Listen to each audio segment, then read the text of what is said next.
Pada pertemuan kali ini kami akan menjelaskan apa saja yang termasuk bioteknologi konvensional. Jadi yang pertama ada cuka.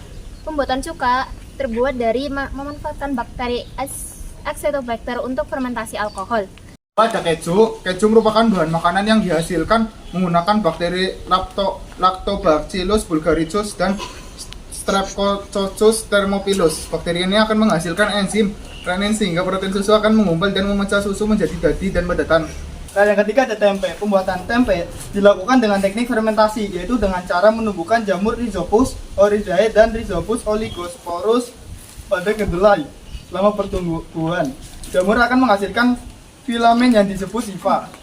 4. Pembuatan tape manfaat ragi dari mikroorganisme dan Chocoromyces cerevisiae untuk fermentasi singkong atau kentang.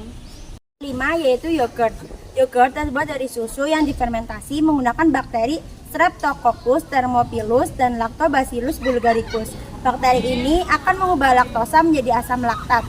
Efek lain dari fermentasi adalah pemecahan protein susu yang menyebabkan susu mengental. Inilah yang membuat yogurt asam dan kental. 6. Ada nata de coco. Nata de coco adalah ekstrak kelapa atau air kelapa. Dihasilkan oleh bakteri Octobacter psyllium.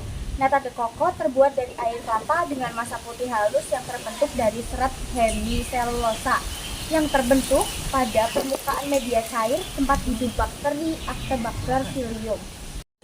Mentega dibuat dari susu dengan menggunakan mikroorganisme Streptococcus lactis. Bakteri ini membentuk pengasaman susu. Susu krim memisahkan bagian lemak padat dan bagian cair dipisahkan. Lemak tersebut kemudian diaduk dan dipadankan untuk membuat mentega instan. Nah, yang ke-8 ada kecap. Nah, kecap itu dibuat dari jamur Aspergillus goesia yang bertanggung jawab untuk membuat kecap. Jamur ini pertama kali ditumbuh di dedak gandum. Selain itu, jamur dan bakteri asam laktat yang tumbuh pada kedelai masak merusak campuran biji-bijian. Dan ada roti. Pembuatan roti membutuhkan mikroorganisme Saccharomyces cerevisiae. Mikroorganisme ini akan memfermentasi gula dalam adonan menjadi CO2 dan alkohol menyebabkan adonan mengembang. Selama proses ini, roti tidak mengurangi tepung menjadi gula karena tidak menghasilkan enzim amilase. Uap CO2 yang dihasilkan dari proses fermentasi juga meninggalkan tekstur yang khas dan membuat roti menjadi ringan. Adalah oncom. Oncom dibuat dari mungkil kedelai atau mungkil kacang dengan menggunakan jamur Neurospora. Jamur ini dapat menghasilkan zat warna merah atau jingga yang merupakan zat warna alami.